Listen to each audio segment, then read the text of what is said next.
राधे राधे। हरे कृष्णा। आप सभी का मेरे YouTube चैनल में बहुत बहुत स्वागत है। कर्म, हमारे कर्म ही सब कुछ होते हैं। कर्मों से बढ़कर हमारे जीवन में कुछ भी नहीं है। आज भी इंसान को कहीं ना कहीं अपने कर्मों का डर है। तभी तो शायद आज गंगा नदी के हर घाट पर इतनी भीड़ जमा होती है। लोग सोचते हैं कि गंगा नदी में डुबकी लगाने से उनके किए हुए सारे पाप धुल जाएंगे। लेकिन क्या ऐसा वास्तव में होता है? क्या गंगा नदी हमारे सारे पापों को अपने साथ बहा कर ले जाती है? भगवान श्री कृष्ण ने भी गीता के उपदेश में अर्जुन को यही समझाने का प्रयास किया था कि तुम्हारा कर्म जो है, तुम्हें उसके फल की चिंता किए बिना तुम्हें अपना कर्म करना चाहिए। लोग कहते हैं कि भगवान सबको खाली हाथ भेजता है और इंसान को इस धरती से खाली हाथ ही वापस जाना पड़ता है। लेकिन आज मैं आपको एक बात बता दूं कि इंसान ना तो खाली हाथ इस धरती पर आता है और ना ही खाली हाथ वापस इस धरती से जाता है।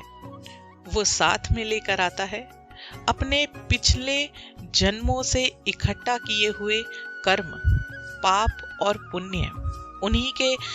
उन्हीं के आधार पर ही तो इस धरती पर उस जीव को जन्म मिलता है।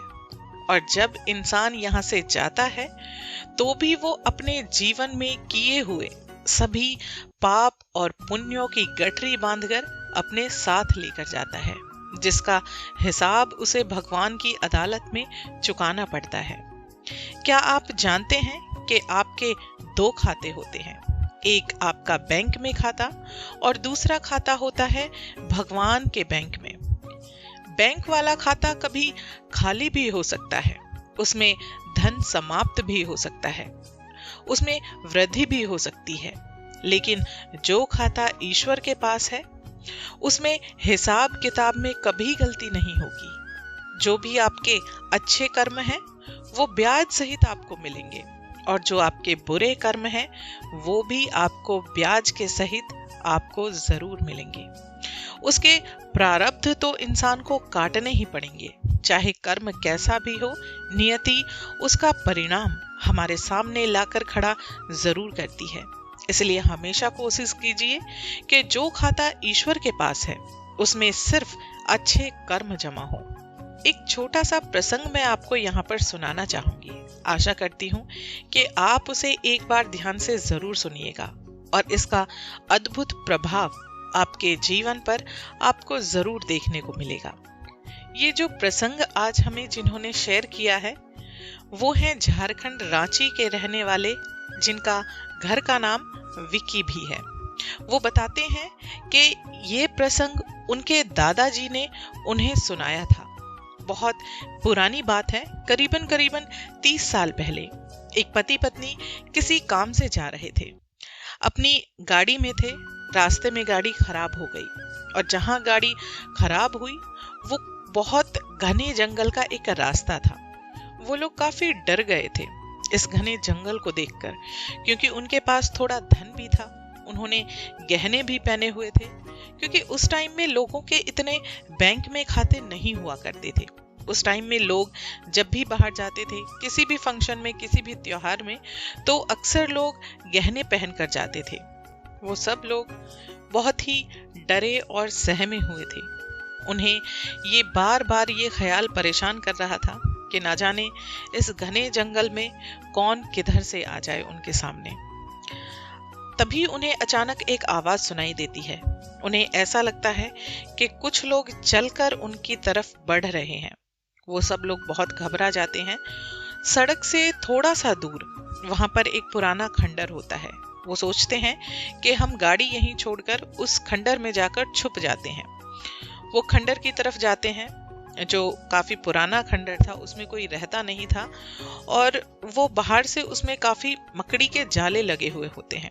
वो मकड़ी के जाले इतने बड़े होते हैं कि बगैर उन जालों को तोड़े हुए उस खंडर में प्रवेश करना उनके लिए थोड़ा मुश्किल होता है। अब वो क्या करते हैं कि वहां जंगल में से एक पेड़ की टूटी हुई लकड़ी उठाते हैं और उन जालों को तोड़ना शुरू कर देते हैं, क्योंकि वो जाले इतने बड़े होते हैं कि उन्हें अंदर जाने में परेशानी हो रही होती है। लेकिन उनके साथ जो महिला होती हैं वो बोलती हैं कि इन मकड़ी के जालों को बुनने में मकड़ी को कितना समय लगा होगा, उन्होंने कितनी मेहनत से अपना ये घर बनाया है, और हम अपना घर बचाने के लिए, अपने आप को बचाने के लिए इनके ये घर भला क्यों तोड़ें। पति इस समय पत्नी की इस बात का जवाब देना या इस जवाब का उत्तर देना बेहतर ना समझकर लकड़ी को हाथ से फेंक देते हैं और अपनी पत्नी के साथ झुककर घुटनों के बल चलकर उस खंडर में प्रवेश कर जाते हैं। वो खंडर में जाकर छुप जाते हैं और वो उन्हें वहां से उन लोगों की आवाज सुनाई देती है। वो वास्तव में लुटेरे ही होते हैं।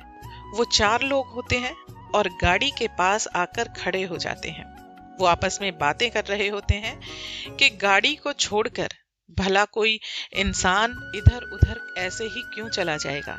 वो आपस में बात करते हैं कि जरूर इन लोगों के पास काफी धन और काफी पैसा होगा, तभी तो वो अपनी गाड़ी को ऐसे छोड़कर जंगल में जाकर छुप गए हैं।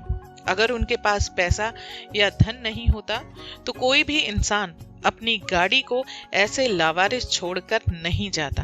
तभी उनमें से एक कोई बोलता है कि जरूर वो इस खंडर में जाकर छुपे होंगे, चलो इस खंडर में जाकर उनको ढूंढते हैं। उनमें से फिर एक बोलता है कि नहीं, वो खंडर में नहीं छुपे होंगे। वो बोलता है क्यों, खंडर में जाकर वो क्यों नहीं छुपे होंगे? तो वो बोलता है कि इस खंडर के चारों तरफ इतने बड़े बड़े जाले लटके हुए हैं, अगर कोई भी अंदर जाता तो ये मकड़ी के सारे जाले टूटे हुए होते। बगैर इन मकड़ी के जालों को तोड़े हुए कोई भी इंसान अंदर इस खंडर में प्रवेश नहीं कर सकता। और मैं इस खंडर के बारे में इतना जानता हूं कि इस खंडर में इन मकड़ी के जालों को तोड़े बगैर अंदर प्रवेश करने का कोई और रास्ता नहीं है। थोड़ी देर के बाद वो लुटेरे वहां से चले गए। जब वो लुटेरे वहां से चले गए तो ये पति पत्नी उस खंडर से बाहर आते हैं। जानते हैं इस प्रसंग का मतलब क्या है? इस प्रसंग का मतलब है कि इनका जो कर्म था, इनका कर्म क्या था? इनका कर्म था कि इन्होंने मकड़ियों के जालों को बचाया था, उनके घरों को तोड़ने से बचाया था, उनकी रक्षा की थी। क्योंकि अचानक ही पत्नी के दिमाग में ये आता है कि हम अपने आप को बचाने के लिए, अपने घर को बचाने के लिए भला इनका घर क्यों तोड़ें? इन्होंने भी तो ये घर बहुत मेहनत से ही बनाया होगा, और वो जो भी था, उनका कर्म जैसा भी था, उसका फल नियति ने उन्हें तुरंत दिया। इस तरह से वो लोग अपनी जान वहां से बचा पाते हैं। सीधी सी बात है, जब जगत पिता परमेश्वर श्री कृष्ण अर्जुन से, जो उनके परम भक्त भी थे और उनके परम मित्र भी थे, जब उनको भी ये कहते हैं कि तुम्हें अपना कर्म करना है, कर्म ही सर्वोपरि है, तो हम इंसान अपने कर्म से पीछे भला कैसे भाग सकते हैं? भगवान श्री कृष्ण चाहते तो उस महाभारत के संपूर्ण युद्ध को सिर्फ चुटकियों में खत्म कर सकते थे। पांडवों को चुटकियों में जीत दिला सकते थे। उनका एक शस्त्र, सिर्फ सुदर्शन चक्र ही काफी था संपूर्ण महाभारत को जीतने के लिए। लेकिन उन्होंने अर्जुन से ये नहीं कहा कि तुम मेरे सखा हो, तुम मेरे मित्र हो, तुम आराम से बैठो और मैं ये सारा युद्ध जीतकर सारा श्रेय तुम्हें दे दूंगा। नहीं, उन्होंने बल्कि अर्जुन को यही समझाया कि अर्जुन, तुम क्षत्रिय हो और क्षत्रिय का धर्म होता है युद्ध करना। अगर तुम युद्ध नहीं करोगे तो इसका मतलब तुम अपने कर्म से डरकर पीछे भागोगे, और ऐसा करने से एक योद्धा का अपमान होता है। उसे लोगों के कटु शब्दों का सामना करना पड़ता है, और एक योद्धा के लिए अपशब्द मृत्यु से भी बढ़कर होते हैं। एक और छोटी सी मैं बात बताना चाहूंगी कि एक बार एक परेशान इंसान एक साधु महात्मा के पास जाता है। उस इंसान को ये पता होता है कि ये साधु महाराज जो हैं ये चमत्कार करते हैं, इनके पास हर समस्या का समाधान है, हमारी जो भी समस्या होती है ये चुटकियों में उसका हल कर देते हैं। वो जाकर उनसे कहते हैं कि महाराज, मैं बहुत परेशान हूँ, मेरी आधी से ज्यादा जिंदगी बीत गई है, लेकिन मैं अपना घर नहीं बना पाया। मैं अपना घर बनाना चाहता हूँ, आप कोई ऐसा उपाय बताइए जिससे मेरा घर जल्दी बन जाए। अब महाराज ने थोड़ा सा सोचा और उन्होंने बताया कि तुम शनिवार के दिन एक पेड़ पर तुम एक लकड़ी का छोटा सा घर बनाकर लटका देना। बस उसके कुछ ही महीनों बाद तुम्हारा भी घर बन जाएगा। उस इंसान ने ऐसा ही किया। उसके आंगन में एक पेड़ था। उसने एक पेड़ पर एक छोटा सा लकड़ी का घर तैयार किया और उसने उस पेड़ पर उसको लटका दिया। अब उस घर में, जो उसने लकड़ी का घर अपने पेड़ पर लटकाया था, उस घर के अंदर आकर 2 चिड़ियाएं अपने बच्चों के साथ आराम से रहने लगी थी। कुछ ही महीनों के बाद, 8-9 महीने बीतने के बाद, उस इंसान का भी अपना घर बन जाता है। वो इंसान बहुत खुश होकर साधु महाराज के पास फिर वापस आता है। वो बोलता है कि महाराज, आपने ऐसा क्या कर दिया जो मैं इतने सालों तक इस काम को नहीं कर पाया, और आपने जो उपाय बताया वो उपाय करने के 9 महीनों के अंदर ही मेरा घर बन गया। महाराज मुस्कुराए और बोले कि बेटा, मैंने तो कुछ किया ही नहीं। जो कुछ किया है वो तो तुमने ही किया है। ये तुम्हारे कर्मों का ही फल है। तुमने जो घोंसला पेड़ पर लटकाया है, उस घोंसले में तुमने खुद मुझे बताया है कि एक चिड़िया का परिवार आकर रहने लगा। उन्हीं चिड़ियाओं की, उन्हीं जीवों की दुआएं हैं, जिन दुआओं की वजह से तुम्हारा भी अपना घर बनकर तैयार हो गया है। मैंने कोई उपाय तुम्हें नहीं बताया। मैंने तो बस ऐसे ही कोई भी दिन का नाम लिया और बस ये बताया कि तुम अगर किसी के लिए जो कर्म करोगे, वही कर्म नियति तुम्हें भी ला कर देगी। तुमने किसी का घर बसाया है तो किसी की दुआओं ने तुम्हारा घर भी बसा दिया। इसलिए कहते हैं कि कभी किसी जीव के साथ बुरा कर्म मत करना, अपने कर्म कभी गंदे मत करना। अगर कोई इंसान तुम्हारे साथ गलत करता है तो गलत वो है, ये उसके कर्म है। उसके करने का जवाब अगर तुम भी अपने गलत कर्मों से दोगे तो फिर आप में और उस इंसान में क्या अंतर रह गया। याद है ना, मैंने वीडियो के स्टार्टिंग में क्या कहा था कि भगवान के बैंक में जो खाता होता है ना, उसे सिर्फ और सिर्फ आपको अपने अच्छे कर्मों से ही भरना है। उसमें बुरे कर्म इकट्ठा नहीं करना, वरना हर उस बुरे कर्म का जवाब देना बेहद मुश्किल हो जाएगा जब आप भगवान की अदालत में खड़े होगे और जब आपसे पूछा जाएगा कि ऐसा आपने क्यों किया। अभी हम इस इंसान के जीवन में अपनी बुद्धि का उपयोग करके सही या गलत का निर्णय ले सकते हैं। जब हमें पता है कि ये कर्म सही है और ये कर्म गलत है, तो फिर हम सही का ही चुनाव क्यों नहीं करते? हमेशा क्यों बुरे रास्ते पर भटक जाते हैं? इसलिए हमेशा ध्यान रखें कि अपने कर्मों पर कभी कीचड़ न पड़ने दें। जिंदगी जहां भी मौका दे, दूसरों की मदद करना, बड़ों का आशीर्वाद लेना, यकीन मानना कि यही चीजें आपके जीवन को खुशियों से भर देंगी। आपकी जिंदगी में कभी किसी और चीज की कमी नहीं होगी।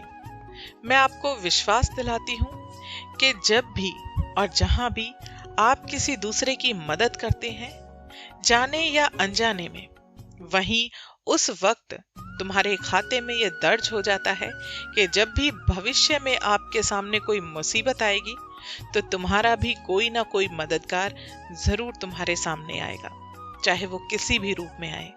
अगर कभी आपको ऐसा लगता है कि मैं यहाँ फंस गया हूँ, इस मुसीबत से मैं बच नहीं पाऊंगा, या ये मुसीबत मेरा संपूर्ण जीवन बर्बाद कर देगी, तो यकीन मानना कि आपको इस मुसीबत से आपके अच्छे कर्म ऐसे निकाल लाएंगे कि मानो आप कभी इस मुसीबत में फंसे ही नहीं थे।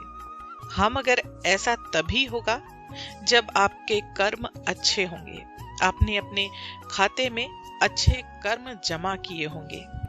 अगर परमात्मा ने आपको इतना दिया है कि आप अपनी मूलभूत आवश्यकताएं आसानी से पूरी कर पा रहे हैं, तो आपको दूसरे उन लोगों की मदद जरूर करनी चाहिए जो लोग अपनी मूलभूत अपनी जरूरत की आवश्यकताएं भी पूरी नहीं कर पाते। कोई भी कर्म आपका कभी निष्फल नहीं होगा।